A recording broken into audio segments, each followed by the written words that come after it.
नमस्ते, good morning. मैं आपकी दोस्त सोनाली दास दिल्ली के मुखर्जी नगर से। कैसे आप सभी लोग? दोस्त, हमारे चैनल में आप सभी लोगों का स्वागत है। तो आइए चलते हैं अपने टॉपिक की तरफ। हमारा आज का टॉपिक है संयुक्त राष्ट्र संघ। संयुक्त राष्ट्र संघ को शॉर्ट में हम लोग यूएनओ के नाम से भी जानते हैं। यूएनओ का मतलब होता है यूनाइटेड नेशन ऑर्गेनाइजेशन। दोस्त, यह विश्व की सबसे बड़ी और सबसे महत्वपूर्ण संस्था है जो विश्व के देशों के मध्य होने वाले विवादों और संघर्षों को रोकने के लिए बहुत ही महत्वपूर्ण भूमिका अदा करती है। कहने का मतलब विश्व के राष्ट्रों के मध्य जो विवाद होते हैं उनके समाधान के लिए एक वैश्विक मंच है ये।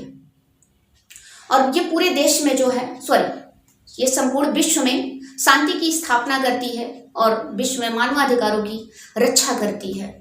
तो इसे प्रैक्टिकल में ऐसे समझते हैं, जैसे हमारे घर में कोई विवाद होता है तो हम क्या करते हैं, कोशिश करते हैं कि मिल बैठ के उसे जो है सुलझा लिया जाए। अगर मिल बैठ के नहीं सुलझा पाते हैं तो हम क्या करते हैं, पुलिस प्रशासन और कोर्ट की मदद लेते हैं। यह विवाद घर से हो या पड़ोसी से हो या फिर गांव वालों से हो या रिश्तेदारों से हो, उसी तरीके से विश्व के राष्ट्रों के मध्य जो विवाद होते हैं तो वो कोशिश की जाती है कि वो आपस में ही द्विपक्षीय वार्ता के जरिए सुलझा लें। अगर वो सुलझा नहीं पाते हैं तो ये विवाद जो है, इन विवादों का समाधान जो है संयुक्त राष्ट्र संघ के जरिए किया जाता है। दोस्त, वर्तमान समय में अगर देखा जाए तो पूरी मानवता जो है बारूद के ढेर पर बैठी हुई है, क्योंकि विश्व के जितने भी राष्ट्र हैं सभी ने अपने अपने परमाणु बम विकसित कर लिए हैं। बस एक चिंगारी की जरूरत है और मानवता का विनाश हो जाएगा। इस चिंगारी को रोकने में संयुक्त राष्ट्र संघ जैसी संस्था बहुत ही महत्वपूर्ण भूमिका निभा रही है। तो दोस्त, चलिए संयुक्त राष्ट्र संघ के बारे में डायग्राम के माध्यम से बेटर तरीके से समझते हैं। हमारा जो आज का टॉपिक है संयुक्त राष्ट्र संघ, दोस्त ये आपके एग्जाम के दृष्टिकोण से मोस्ट इंपॉर्टेंट है, क्योंकि ग्रुप ए से लेकर ग्रुप डी तक सभी प्रतियोगी परीक्षाओं में इससे रिलेटेड सवाल लगातार पूछे जा रहे हैं। कोशिश करें कि आप अपने साथ डायरी और पेन लेकर बैठें और जो महत्वपूर्ण बातें हैं आप उन्हें नोट करते चलें। कॉन्सेप्ट को अच्छे तरीके से समझने के लिए आप वीडियो को बिना स्किप किए हुए आप वीडियो को पूरा देखें, ताकि आप कॉन्सेप्ट को बेटर तरीके से समझ पाएं। तो दोस्त, चलिए चलते हैं हम लोग अपने टॉपिक की तरफ। संयुक्त राष्ट्र संघ, संयुक्त राष्ट्र संघ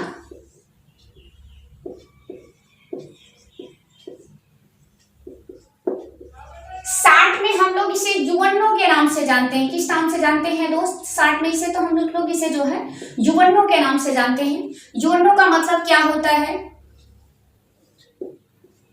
यूनाइटेड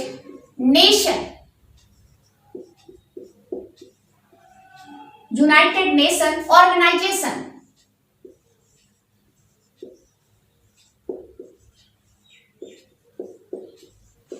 यूनाइटेड नेशन ऑर्गेनाइजेशन। आइए जानते हैं संयुक्त, इसके कंसेप्ट को समझने के लिए इसकी पृष्ठभूमि के बारे में, इसके बैकग्राउंड के बारे में। पृष्ठभूमि दोस्त, पृष्ठभूमि को हम बैकग्राउंड के नाम से भी जानते हैं। बैकग्राउंड दोस्त, जैसा कि हम सभी लोग जानते हैं कि जो प्रथम विश्व युद्ध था, यानी जो फर्स्ट वर्ल्ड वॉर था, प्रथम विश्व युद्ध जो चला था वो कब से कब तक चला था? तो जो प्रथम विश्व युद्ध था वो 1914 से लेकर 1918 तक चला था, यानी 1940 से लेकर 1980 तक चला था। 1919 में इसे जो है वर्साई की संधि द्वारा क्या किया गया था? प्रथम विश्व युद्ध को समाप्त किया गया था। वर्साई की जो संधि थी वो जर्मनी और मित्र राष्ट्रों के बीच में हुई थी। दोस्त, प्रथम विश्व युद्ध में पूरा विश्व जो है दो गुटों में बढ़ चुका था। एक तरफ मित्र राष्ट्र थे और दूसरी तरफ ध्रुवी राष्ट्र थे। मित्र राष्ट्रों में आपका अमेरिका था, ब्रिटेन था, फ्रांस था, रूस था, और ध्रुवी राष्ट्रों में आपका जर्मनी था, जापान था, ऑस्ट्रिया था। द्वितीय विश्व युद्ध में जर्मनी की बहुत ही शर्मनाक हार हुई थी। जब द्वितीय विश्व युद्ध समाप्त होता है तो जो वर्साई की संधि होती थी ये जर्मनी और मित्र राष्ट्रों के बीच हुई थी, जिसमें जर्मनी को युद्ध अपराध का दोषी ठहराया जाता है और उससे उसकी जमीन को छीन लिया जाता है और भारी भरकम उस पर जुर्माना भी लगाया जाता है। बाद में जो है जर्मनी को हिटलर का नेतृत्व मिलेगा, वहीं से जो है द्वितीय विश्व युद्ध की क्या होगी? शुरुआत होगी। दोस्त प्रथम विश्व युद्ध में कई लाख लोग मारे गए थे। कहने का मतलब हर तरफ लाश ही लाश दिखाई दे रही थी। बहुत सारे देश ऐसे थे जो भुखमरी के कगार पर आ गए थे। प्रथम विश्व युद्ध के बाद दूसरा विश्व युद्ध ना हो, इसके लिए अमेरिका के एक राष्ट्रपति थे जिसका नाम था वुडरो विल्सन। उन्होंने जो है राष्ट्रसंघ, आइए थोड़ा राष्ट्रसंघ के बारे में देख लेते हैं, क्योंकि हमारे एग्जाम में जो है राष्ट्रसंघ से रिलेटेड सवाल जो है बार बार पूछे जाते हैं। राष्ट्रसंघ को हम लीग ऑफ नेशन के नाम से जानते हैं। लीग ऑफ नेशन, ये लीग ऑफ नेशन के नाम से जानते हैं। राष्ट्रसंघ का विचार किसने दिया था, किसके नेतृत्व में इसका गठन किया गया था? तो दोस्त राष्ट्रसंघ का विचार दिया था अमेरिका के राष्ट्रपति थे वुडरो विल्सन। वुडरो विल्सन, इनका नाम बार बार आपके एग्जाम में पूछता है दोस्त। इन्होंने राष्ट्रसंघ की स्थापना कब की थी? इन्होंने राष्ट्रसंघ की स्थापना की थी 10 जनवरी 1920 ईस्वी को।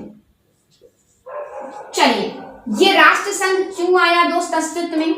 राष्ट्रसंघ इसलिए अस्तित्व में आया ताकि जो है दूसरा विश्व युद्ध ना होने पाए और पूरे विश्व में शांति बनी रहे। विश्व के राष्ट्रों के मध्य जो विवाद है उनका समाधान जो है शांतिपूर्वक तरीके से निकाला जा सके, इसलिए अमेरिका के राष्ट्रपति वुडरो विल्सन ने जो है राष्ट्रसंघ की क्या की थी? स्थापना की थी। आपके एग्जाम में क्वेश्चन पूछता है कि राष्ट्रसंघ की स्थापना किसने की थी? तो अमेरिका के राष्ट्रपति वुडरो विल्सन ने की थी। द्वितीय विश्व युद्ध को रोकने के लिए कब स्थापना की थी? तो 10 जनवरी 1920 ईस्वी को स्थापना की थी राष्ट्रसंघ की। शुरू में इसका मुख्यालय जो था वो लंदन में बनाया गया था, बाद में स्विट्जरलैंड के जिनेवा में शिफ्ट कर दिया गया था। लेकिन दुर्भाग्य ये रहा दोस्त कि यह संस्था जो है द्वितीय विश्व युद्ध को नहीं रोक पाई। अब तक द्वितीय विश्व युद्ध, चलिए इसको मिटा के देखते हैं दोस्त थोड़ा सा पृष्ठभूमि में ही। द्वितीय विश्व युद्ध, आइए देखते हैं द्वितीय विश्व युद्ध यानी सेकेंड वर्ल्ड वॉर। द्वितीय विश्व युद्ध दोस्त, जो द्वितीय विश्व युद्ध था वो कब तक चलता है? तो द्वितीय विश्व युद्ध जो है 1 सितंबर 1939 से शुरू होकर, यानी 1 सितंबर 1939 से शुरू होकर 2 सितंबर 1945 तक चला था। ध्यान दीजिएगा, द्वितीय विश्व युद्ध की शुरुआत तब से मानी जाती है जब 1 सितंबर 1939 ईस्वी को जर्मनी ने पोलैंड पर आक्रमण कर दिया था। क्योंकि प्रथम विश्व युद्ध के दौरान हमने आपको बताया था वर्साय संधि के द्वारा जो है जर्मनी से उसकी काफी सारी जमीनें जो है मित्र राष्ट्रों ने संधि के तहत ले ली थी और पोलैंड को कुछ जमीनें उसकी दे दी गई थी। तो 1 सितंबर 1939 ईस्वी को जर्मनी ने पोलैंड पर आक्रमण कर दिया। यहीं से जो है द्वितीय विश्व युद्ध की रोज शुरुआत होती है।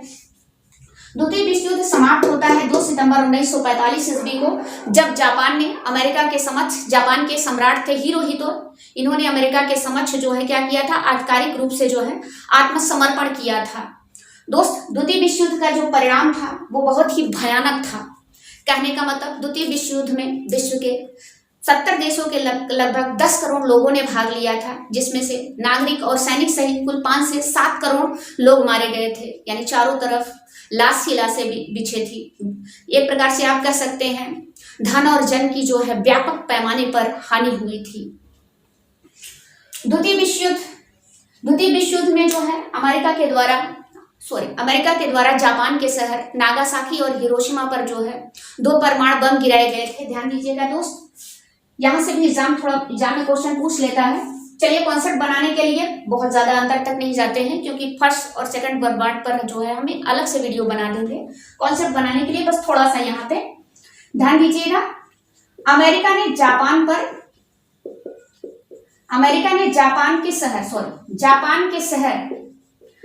के 2 शहरों पर परमाणु हमला किया था। कौन कौन सा शहर था दोस्त?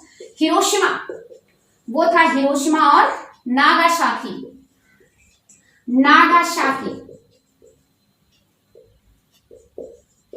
हिरोशिमा पर जो परमाणु बम गिराया गया था वो 6 अगस्त 1945 ईस्वी को गिराया गया था दोस्त अमेरिका द्वारा। इस बम का नाम था लिटिल बॉय, कभी कभी पूछ लेता है आपके एग्जाम में। यह जो है सुबह 8:13 पे गिराया गया था। जैसे ही यह बम गिरा हिरोशिमा पर जो है तबाही मच गई। लगभग 1,40,000 लोग जो है मारे गए थे और लोगों के शरीर और चेहरे गल जा रहे थे। तापमान जो था वो अचानक 4,000 डिग्री तक पहुंच चुका था और 1 किलोमीटर के अंतर्गत आने वाली जो जितनी भी चीजें थी, कंक्रीटों को छोड़कर, वो सभी या तो भाप बन के उड़ जा रही थी या तो फिर जो है वो कार्बन बन जा रही थी। कहने का मतलब द्वितीय विश्व युद्ध में जो परमाणु हमला किया था अमेरिका ने, उसका जो परिणाम था वो बहुत ही भयानक था। 1,40,000 लोग हमारे गए थे जापान के हिरोशिमा शहर में। और नागासाकी में जो है नागासाकी में 9 अगस्त 1945 ईस्वी को गिराया था अमेरिका ने। 9 अगस्त 1945 ईस्वी को। उस बम का नाम क्या था दोस्त, आपको दिख रहा होगा, फैट मैन नामक परमाणु बम था। फैट मैन, ये दोपहर में गिराया गया था। ये पहाड़ी एरिया था, लगभग 40,000 लोग मारे गए थे। बाद में मिलाकर टोटल आंकड़े 3,20,000 माने जाते हैं। तो कहने का मतलब फिर उसी के 6 दिन बाद जापान ने जो है बिना शर्त जो है अमेरिका के समक्ष क्या किया था, आत्मसमर्पण कर दिया था। लेकिन आधिकारिक रूप से आत्मसमर्पण ये 2 सितंबर 1945 ईस्वी में दोस्त अमेरिका द्वारा किया गया परमाणु हमला द्वितीय विश्व युद्ध को समाप्त करने में बहुत ही निर्णायक भूमिका निभाया था।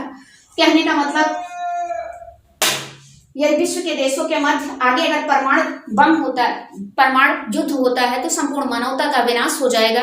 इसलिए अमेरिका के ही एक राष्ट्रपति थे जिनका नाम था फ्रैंकलिन डी रूजवेल्ट। इन्होंने जो है संयुक्त राष्ट्र संघ का विचार दिया था। तो चलिए चलते हैं हम लोग संयुक्त राष्ट्र संघ की तरफ। ये तो रही संयुक्त राष्ट्र संघ की पृष्ठभूमि। संयुक्त राष्ट्र संघ की आखिर जरूरत क्यों पड़ी, आइए देखते हैं दोस्त। संयुक्त राष्ट्र संघ, संयुक्त राष्ट्र संघ की स्थापना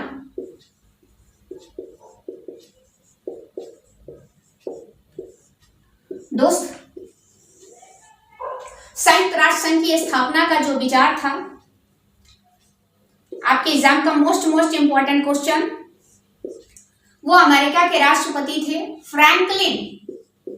फ्रैंकलिन डी रूजवेल्ट। इन्होंने जो है संयुक्त राष्ट्र संघ की स्थापना का विचार दिया था। क्यों दिया था कि आगे जो है जो तीसरा विश्व युद्ध है वो ना होने पाए, क्योंकि परमाणु संपन्न राष्ट्रों के मध्य अगर युद्ध होगा तो संपूर्ण मानवता का विनाश हो जाएगा, यानी कोई भी देश नहीं बचेगा। इसका प्रमाण हम लोगों ने अभी देखा। तो आगे जो है परमाणु संपन्न राष्ट्रों के मध्य युद्ध ना हो, पूरे विश्व में शांति बनी रहे और विश्व के देशों के मध्य जो विवाद हैं उनका समाधान जो है संयुक्त राष्ट्र संघ के जरिए किया जा सके। इसलिए अमेरिका के राष्ट्रपति फ्रैंकलिन डी रूजवेल्ट ने जो है संयुक्त राष्ट्र संघ का विचार दिया। दोस्त ध्यान दीजिएगा, संयुक्त राष्ट्र संघ की स्थापना के लिए शुरू में जो है 50 देशों के प्रतिनिधि, यानी 50 देशों के जो प्रतिनिधि थे, प्रतिनिधियों ने अमेरिका के शहर सैन फ्रांसिस्को में, अमेरिका का एक शहर है दोस्त सैन फ्रांसिस्को, यहां पर 50 देशों के प्रतिनिधि क्या हुए, इकट्ठे हुए। और इन 50 देशों के प्रतिनिधियों ने 26 जून, ध्यान दीजिएगा, 26 जून 1945, मोस्ट इंपोर्टेंट, इन 50 देशों के प्रतिनिधियों ने 26 जून 1945 ईस्वी को यूएनओ के चार्टर पर क्या किया, हस्ताक्षर किया। चार्टर पर हस्ताक्षर किया। दोस्त इन 50 देशों में जो है हमारा इंडिया भी था, यानी यूएनओ के संस्थापक सदस्यों में हमारा इंडिया भी था। तो अमेरिका के शहर सैन फ्रांसिस्को में 50 देशों के प्रतिनिधि क्या होते हैं, इकट्ठा होते हैं और 26 जून 1945 ईस्वी को, यानी 26 जून 1945 में यूएनओ के चार्टर पर क्या करते हैं दोस्त, ये लोग हस्ताक्षर करते हैं। ठीक है, बाद में जो है किसी कारणवश पोलैंड जो है उपस्थित नहीं हो सका था, वो बाद में आया। तो इस प्रकार कुल कितने देश हो गए दोस्त हस्ताक्षर करने वाले? तो 51 देश हो गए। ठीक है, ये यूएनओ के प्रारंभिक सदस्य देश थे। इसके बाद ही ध्यान दीजिएगा दोस्त, चलिए इधर लिख देते हैं यूएनओ स्थापना से। इसके बाद ही 24 अक्टूबर मोस्ट इंपॉर्टेंट डेट आपकी एग्जाम की। इसके बाद ही 24 अक्टूबर 1945 ईस्वी को जो है संयुक्त राष्ट्र संघ की क्या होती है दोस्त? स्थापना होती है। ठीक है, ये आपके एग्जाम की मोस्ट इंपॉर्टेंट डेट है। संयुक्त राष्ट्र संघ की स्थापना कब हुई थी? तो 24 अक्टूबर 1945 ईस्वी को हुई थी, यानी 24 अक्टूबर 1945 को की गई थी। 24 अक्टूबर को जो है संयुक्त राष्ट्र संघ दिवस के रूप में मनाया जाता है, यानी यूएनओ डे के रूप में मनाया जाता है। ठीक है,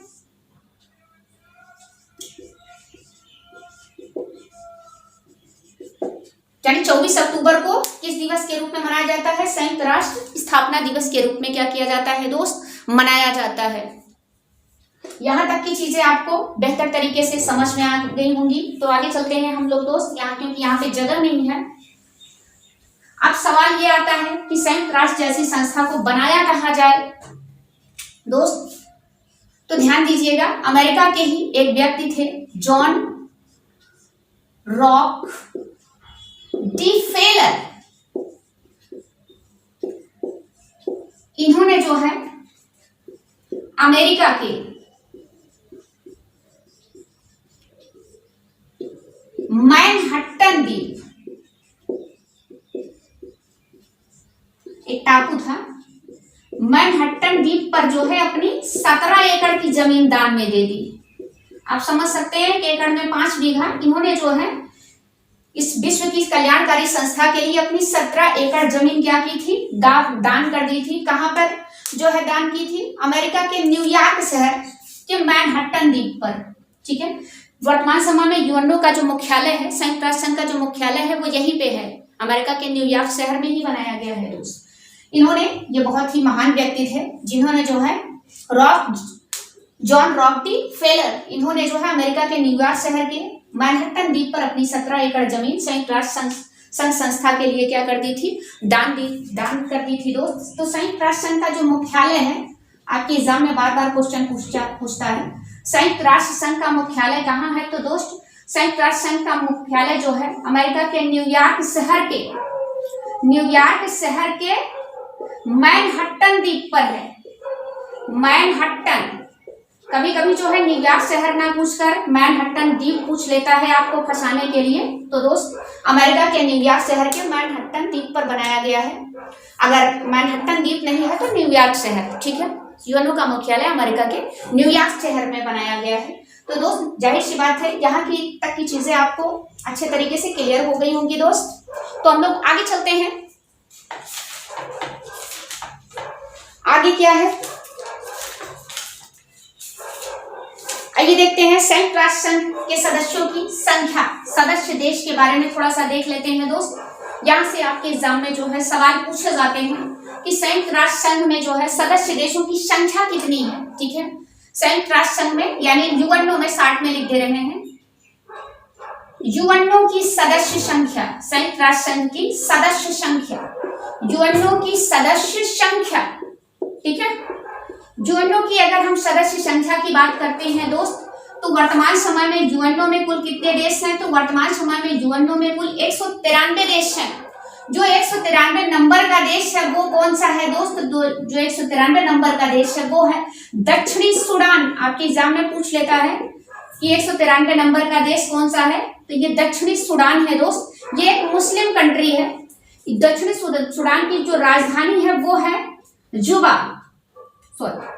राजधानी, दक्षिणी सूडान की राजधानी क्या है? तो दक्षिणी सूडान की जो राजधानी है वो है जुबा। ठीक है, इसे संयुक्त राष्ट्र संघ का सदस्य कब बनाया गया था? तो दोस्त इसे संयुक्त राष्ट्र संघ का सदस्य बनाया गया था जुलाई 2011 ईस्वी को। ध्यान दीजिएगा, जुलाई 2011 ईस्वी को इसे संयुक्त राष्ट्र संघ का अंतिम देश बनाया गया था, यानी 193 नंबर का देश बनाया गया था। अगर मान लीजिए अगर हम 192 नंबर की बात करते हैं तो दोस्त ये बाल्कन कंट्री है जिसका नाम है मोंटेनेग्रो एक देश है, ठीक है। ये संयुक्त राष्ट्र संघ का 192 नंबर का देश है, ठीक है। ये बाल्कन देश है। इसको 2006 में जो है संयुक्त राष्ट्र संघ का क्या बनाया गया था, सदस्य बनाया गया था। ये 192 नंबर का देश है। वर्तमान समय में कुल कितने देश हैं दोस्त यूएनओ में? तो वर्तमान समय में यूएनओ में कुल जो है 193 देश हैं। तो देश से रिलेटेड क्वेश्चन क्लियर हो गए होंगे दोस्त। ये जो है कानूनी ये जितने मेंबर हैं ये कानूनी रूप से जो है संयुक्त राष्ट्र संघ के सदस्य हैं। तो आइए चलते हैं हम लोग संयुक्त राष्ट्र संघ की भाषा की तरफ दोस्त। संयुक्त राष्ट्र संघ की भाषा क्या है, ठीक है।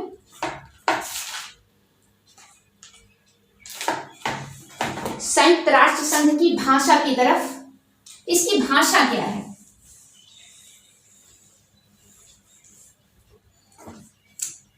यानी यूएनओ की भाषाएं,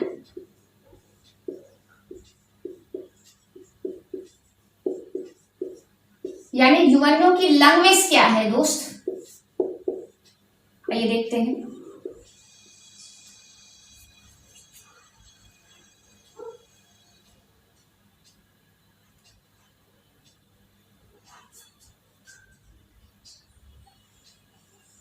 यानी यूएनओ की लैंग्वेज क्या है? तो ध्यान दीजिएगा दोस्त, यूएनओ में कुल कितनी भाषाएं हैं? तो यूएनओ में कुल जो है 6 भाषाएं हैं, ठीक है। यूएनओ की भाषाओं को हम जो है 2 भागों में बांट देते हैं। पहली भाषा है आपकी आधिकारिक भाषा, यानी संयुक्त राष्ट्र संघ की आधिकारिक भाषा, ठीक है।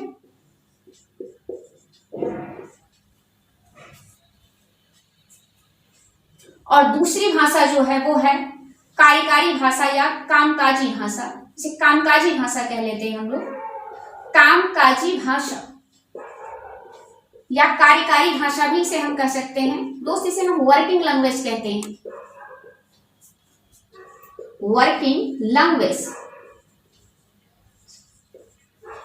इसे वर्किंग लैंग्वेज कहते हैं और इसको जो है ऑफिशियल लैंग्वेज कहते हैं। ऑफिशियल, इसे जो है ऑफिशियल लैंग्वेज कहते हैं।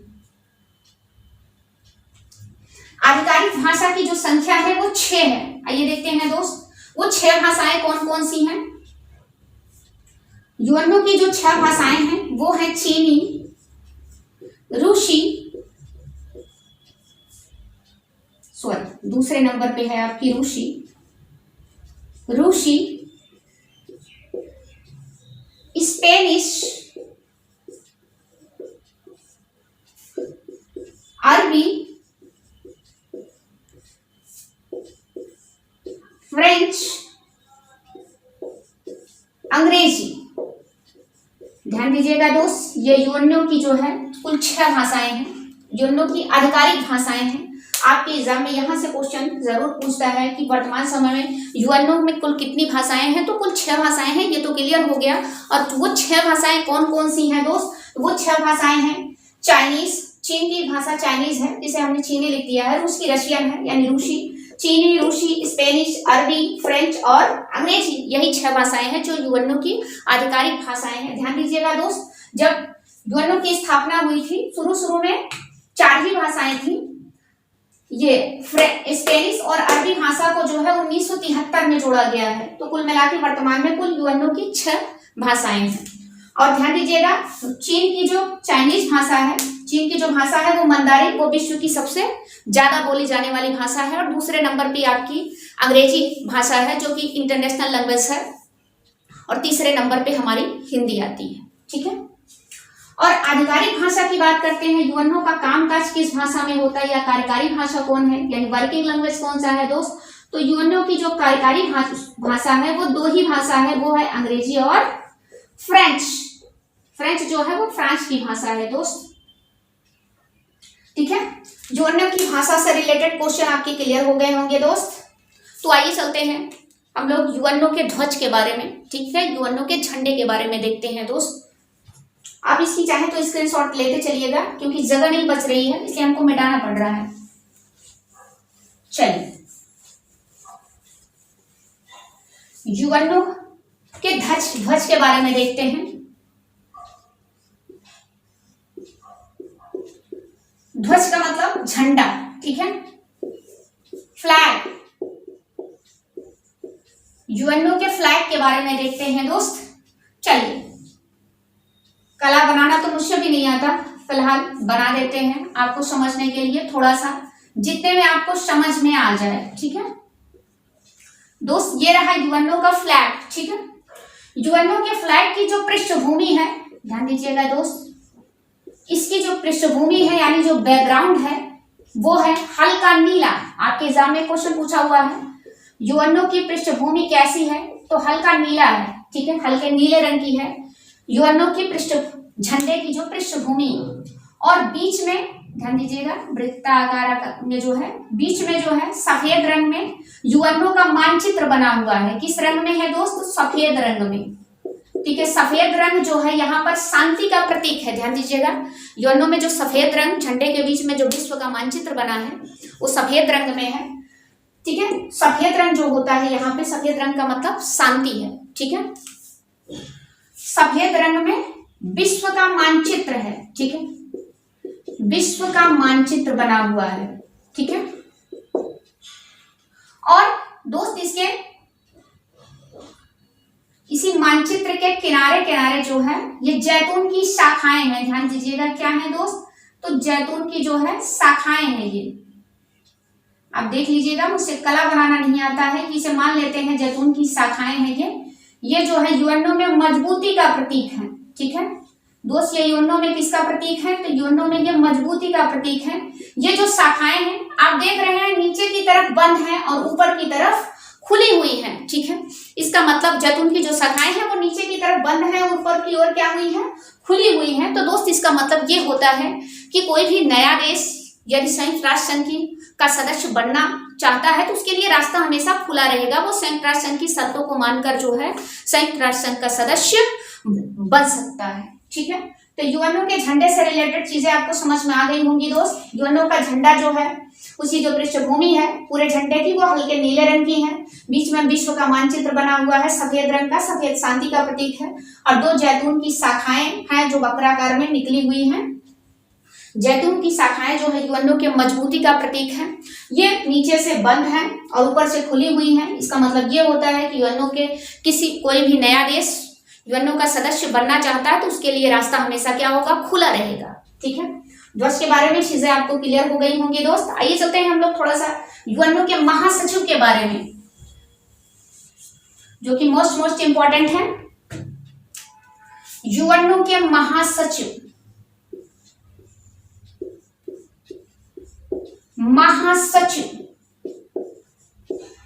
दोस्त यानी संयुक्त राष्ट्र संघ का जनरल सेक्रेटरी के बारे में। यूएनओ के महासचिव की बात की जाए दोस्त, जो महासचिव होता है यूएनओ का सबसे महत्वपूर्ण अधिकारी होता है, कह सकते हैं संयुक्त राष्ट्र संघ का जो है प्रथम अधिकारी होता है, ठीक है। इसकी जो है यूएनओ में बहुत ही महत्वपूर्ण भूमिका होती है। वर्तमान समय में अगर हम बात करते हैं तो वर्तमान समय में दोस्त यूएनओ के महासचिव जो हैं वो हैं एंटोनियो, मोस्ट इंपॉर्टेंट। वर्तमान समय में संयुक्त राष्ट्र संघ के महासचिव कौन है? तो एंटोनियो गुतरेश हैं। कहीं कहीं गुतरेश मिल जाता है दोस्त, तो आप कंफ्यूज मत होइएगा। ये पुर्तगाल के हैं, ध्यान दीजिएगा। ये किस देश से हैं दोस्त? एंटोनियो गुतरेश, तो ये पुर्तगाल के पूर्व पीएम रह चुके हैं, ध्यान दीजिएगा। वर्तमान के पूर्व पीएम पुर्तगाल के जो है पूर्व प्रधानमंत्री रह चुके हैं ये एंटोनियो गुतरेश। ये वर्तमान में क्या है? संयुक्त राष्ट्र संघ के महासचिव हैं, ध्यान दीजिएगा। वर्तमान में, प्रेजेंट टाइम में, ठीक है। 1 जनवरी 2022 ईस्वी को इनको जो है संयुक्त राष्ट्र संघ का महासचिव बनाया गया है। इनका जो कार्यकाल रहेगा वो 5 वर्ष रहेगा दोस्त, ठीक है। यानी 2022 से लेकर 2027 तक रहेंगे।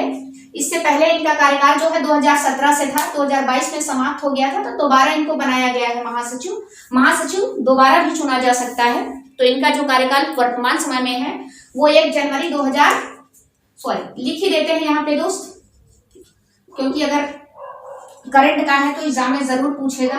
तो 1 जनवरी 2022 से ये कार्य कर रहे हैं। तो अगर सब कुछ ठीक ठाक रहा तो ये जो है 2027 में जाके जो है रिटायर्ड होंगे 5 साल बाद। दोस्त ये एंटोनियो गुतरेस जो है, जो संयुक्त राष्ट्र संघ के जो है 90वें महासचिव हैं। एग्जाम में क्वेश्चन पूछा हुआ है एंटोनियो गुतरेस जो है किस नंबर के, संयुक्त राष्ट्र के किस नंबर के महासचिव हैं। तो एंटोनियो गुतरेस जो है वो संयुक्त राष्ट्र संघ के 90वें महासचिव हैं, यानी 9th नंबर के जनरल सेक्रेटरी हैं। ये चीजें अगर 8वें नंबर का पूछता है तो दोस्त इससे पहले बान की मून थे 8वें नंबर के महासचिव, जो कि दक्षिण कोरिया से थे। उनसे पहले जो है आपके कोफी अन्नान थे, फिर उनसे पहले बुतरस खाली थे। चलिए संयुक्त राष्ट्र संघ से रिलेटेड हम लोग जो महत्वपूर्ण बातें हैं दोस्त उसको देख लेते हैं। संयुक्त राष्ट्र संघ के प्रथम महासचिव, ध्यान दीजिएगा दोस्त, संयुक्त राष्ट्र संघ के जो प्रथम महासचिव थे वो थे ट्रिंगवेली। कई बार एग्जाम में आपके जो है ये पूछ लेता है, हर ग्रुप ए से लेकर ग्रुप डी तक ट्रिंगवेली। इनके साथ महत्वपूर्ण बात क्या है दोस्त, इनका जो कार्यकाल था वो 2 फरवरी 1946 से लेकर लगभग वही 10 नवंबर जो है आपका 1952, मतलब 1946 से लेकर 1952 तक इनका कार्यकाल था। ये संयुक्त राष्ट्र संघ के जो है पहले महासचिव थे। ये ऐसे महासचिव थे जिन्होंने जो है पद के दौरान, ध्यान दीजिएगा दोस्त, इन्होंने पद के दौरान क्या कर दिया था, त्याग पत्र दे दिया था। यानी पद पे रहते त्याग पत्र देने वाले संयुक्त राष्ट्र संघ के प्रथम महासचिव कौन थे, तो ट्रिंगवेली थे। दोस्त ये नॉर्वे के थे। किस देश के थे दोस्त, तो ये नॉर्वे देश के थे। नॉर्वे समझ याद आ रहा होगा, नॉर्वे की ओस्लो एजेंसी जो है विश्व का शांति का नोबेल पुरस्कार प्रदान करती है। तो ये नॉर्वे के थे दोस्त। ये अब संयुक्त राष्ट्र संघ के पद से जो है इस्तीफा देने वाले पहले महासचिव थे कार्यकाल के दौरान, और ये संयुक्त राष्ट्र संघ के पहले महासचिव थे। इसके अलावा दोस्त संयुक्त राष्ट्र संघ के जो दूसरे महासचिव थे, मतलब हम पूरे महासचिव नहीं पढ़ेंगे लेकिन इनसे रिलेटेड जो महत्वपूर्ण बातें हैं वो थे डेग हैमरशोल्ड। डेग हैमरशोल्ड, ठीक है, ये संयुक्त राष्ट्र संघ के जो है दूसरे महासचिव थे। दोस्त इनके साथ जो महत्वपूर्ण बात ये थी, ये जो है स्वीडन के थे। किस देश के थे दोस्त, ये स्वीडन देश थे, स्वीडन देश से थे डेग हैमरशोल्ड, ठीक है। इनकी मृत्यु जो है कार्यकाल के दौरान हो गई थी। ध्यान दीजिएगा, मोस्ट इंपॉर्टेंट, मृत्यु कार्यकाल के दौरान। ये ऐसे महासचिव थे जिनकी मृत्यु जो है उनके कार्यकाल के दौरान हो गई थी। यानी इनकी मृत्यु दोस्त 1961 ईस्वी में हुई थी, जब ये दक्षिण अफ्रीकी देश जिसका नाम था कांगो, ठीक है, यहां पर जो है हवाई यात्रा से जो है शांति मिशन पर गए हुए थे। वहीं पर जो है हवाई यात्रा के दौरान 1961 में जो है इनकी क्या हो गई थी, इनकी डेथ हो गई थी। मरणोपरांत जो है इन्हें क्या दिया गया था, नोबेल पुरस्कार दिया गया था, शांति का नोबेल पुरस्कार दिया गया था। दोस्त ये इनके साथ महत्वपूर्ण बात ये भी है कि मरणोपरांत शांति का नोबेल पुरस्कार प्राप्त करने वाले ये अंतिम व्यक्ति थे। इनके बाद जो है शांति का मरणोपरांत शांति का नोबेल पुरस्कार किसी को नहीं दिया गया है, यानी जिंदा व्यक्तियों को दिया गया है। तो डेग हैमरशोल्ड से रिलेटेड चीजें क्लियर दोस्त। ये स्वीडन से थे कि मृत्यु कार्यकाल के दौरान हो गई थी। ये संयुक्त राष्ट्र संघ के दूसरे महासचिव थे। एक महासचिव और हैं दोस्त जो तीसरे महासचिव हैं संयुक्त राष्ट्र संघ के, जो है यू थांट। ध्यान दीजिएगा, यू थांट, ये संयुक्त राष्ट्र संघ के तीसरे महासचिव हैं। इनके साथ महत्वपूर्ण बात ये है कि ये जो है प्रथम एशियाई महासचिव थे, प्रथम एशियाई महासचिव। ध्यान दीजिएगा दोस्त, यानी संयुक्त राष्ट्र संघ के महासचिव बनने वाले एशिया के प्रथम व्यक्ति थे। ये यू थांट जो थे वो म्यांमार देश से थे, ठीक है दोस्त। चलिए, महासचिव से रिलेटेड चीजें आपको क्लियर हो गई होंगी दोस्त। तो हमारी वीडियो यहीं तक। आगे की वीडियो में, ये तो पार्ट 1 था दोस्त, क्योंकि पार्ट पूरे अगर हम पूरा पार्ट बनाते तो जाहिर सी बात है वीडियो बहुत ज्यादा लंबी हो जाती। तो संयुक्त राष्ट्र अगली पार्ट 2 में हम लोग जो है, हमारी जो अगली वीडियो होगी वो पार्ट 2 होगी, और पार्ट 2 में हम संयुक्त राष्ट्र संघ के अंग के बारे में अध्ययन करेंगे। यानी संयुक्त राष्ट्र संघ के जितने भी जो कुल 6 अंग हैं, वर्तमान समय में तो 5 ही हैं, न्यास परिषद को समाप्त कर दिया गया है। यानी महासभा, सुरक्षा परिषद, सचिवालय, सामाजिक एवं आर्थिक परिषद, ठीक है, न्यास परिषद, अंतरराष्ट्रीय न्यायालय, जितने अंग हैं उनके बारे में जो है हम पार्ट 2 में बात करेंगे दोस्त। उसमें हम डिटेल से बात करेंगे। आपके एग्जाम का कोशिश करेंगे कि कोई भी क्वेश्चन छूटने ना पाए। दोस्त, नई वीडियो की नोटिफिकेशन आपको मिल सके, इसके लिए यदि आप हमारे चैनल पर नए हैं तो आप चैनल को सब्सक्राइब कर लीजिए, लाइक कर लीजिए और अपना बहुमूल्य योगदान देकर इसे ज़्यादा से ज़्यादा शेयर करें।